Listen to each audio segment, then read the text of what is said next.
Saat 03:17. Ev sessiz. Sokaklar susmuş ama bir çift göz açık. Ve o gözler sana bakıyor. Bir anda koridorda patlayan pati sesleri, yatağın ucuna yapılan ani bir sıçrayış, görünmez bir düşmanla verilen savaş. Peki neden? Kediler neden özellikle gece 3 civarında aktifleşir? Bu bir tesadüf mü yoksa içgüdüsel bir saat mi? Bu videoda 3 büyük nedeni konuşacağız. Av içgüdüsü, ev ritmiyle çatışma ve insan programına uyum. Hazırsan başlayalım. Hadi. 1. Av içgüdüsü. Gece onların doğal zamanı. Kediler tam anlamıyla gece hayvanı değildir. Onlar krepüskülerdir. Yani en aktif oldukları zamanlar gün doğumu ve gün batımıdır.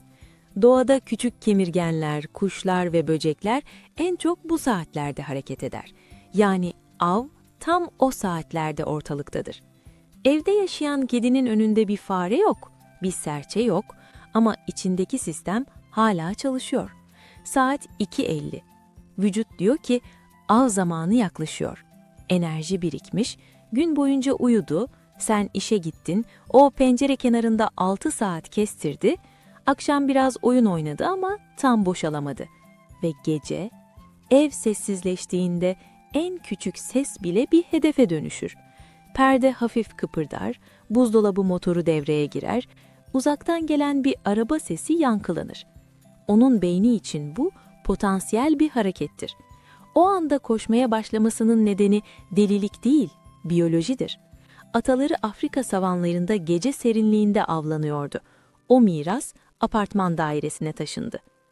Şimdi ikinci meseleye gelelim. Gündüz evin ritmi kime ait?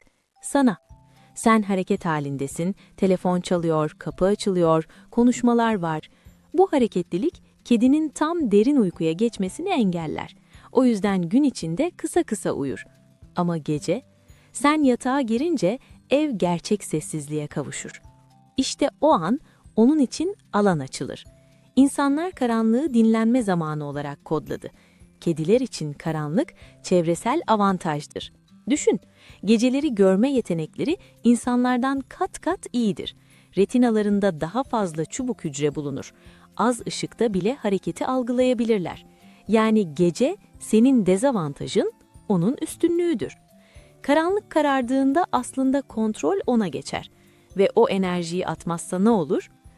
03 zoomies, koridor sprintleri, hayali av kovalamalar, yatağın üstünde parkur denemeleri. Bu sana karşı bir sabotaj değil, ritmik bir çakışma. Şimdi işin duygusal tarafına gelelim. Birçok kedi aslında zamanla insan programına uyum sağlar. Ama bu uyum tam değildir. Eğer sen her gece aynı saatte yatıyorsan, kedin de bunu öğrenir. Hatta bazı kediler sabah alarmdan önce sahiplerini uyandırır. Bu tesadüf değil. Kediler rutin tanır.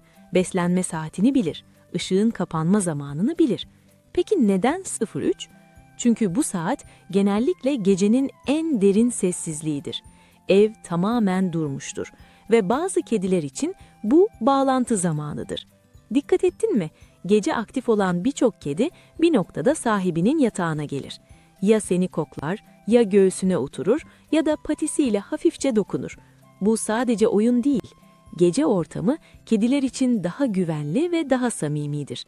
Gündüz dağılan dikkat gece tek noktaya odaklanır. Sen.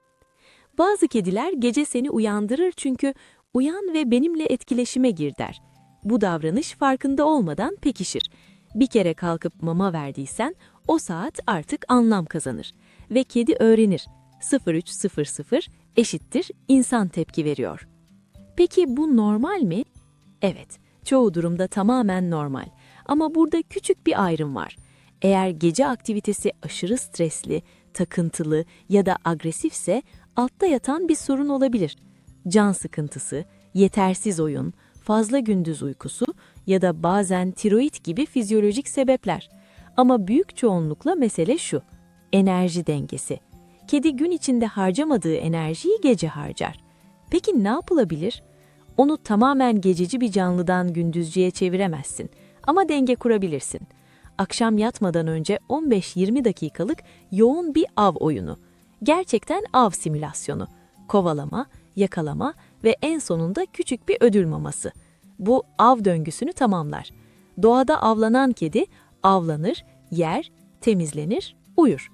Sen bu döngüyü taklit edersen gece enerjisi azalır. Bir diğer nokta, gece uyandırdığında tepki vermemek. Zor, biliyorum, ama bir kez ödüllendirdiğin davranış kalıcı olur. Aslında mesele şu, gece 3'te koşan bir kedi, evin içinde dolaşan bir problem değil. O içgüdüsüyle yaşayan bir canlıdır. Biz saat icat ettik. Onlar Biz saat icat ettik. Onlar soler olarak programlandı. Biz işe gitmek için uyuyoruz, onlar hayatta kalmak için uyanıyor. Ve bazen iki dünya tam 03:00'da çarpışıyor. Ama şunu unutma, gece aktif olması senle bağ kurmadığı anlamına gelmez. Tam tersine, birçok kedi en savunmasız olduğun anda yanına gelir. Çünkü uyuyan bir insanın yanında durmak derin bir güvendir. Belki de o 03 koşusu sadece bir enerji boşaltımı değil, ben buradayım deme şeklidir. Eğer senin kedin de gece 03'te maraton yapıyorsa yorumlara yaz. Gerçekten saat kaçta başlıyor? Kedi kültürde kedilerin sadece ne yaptığını değil, neden yaptığını konuşuyoruz. Bir sonraki videoda görüşmek üzere. Patili ve huzurlu geceler.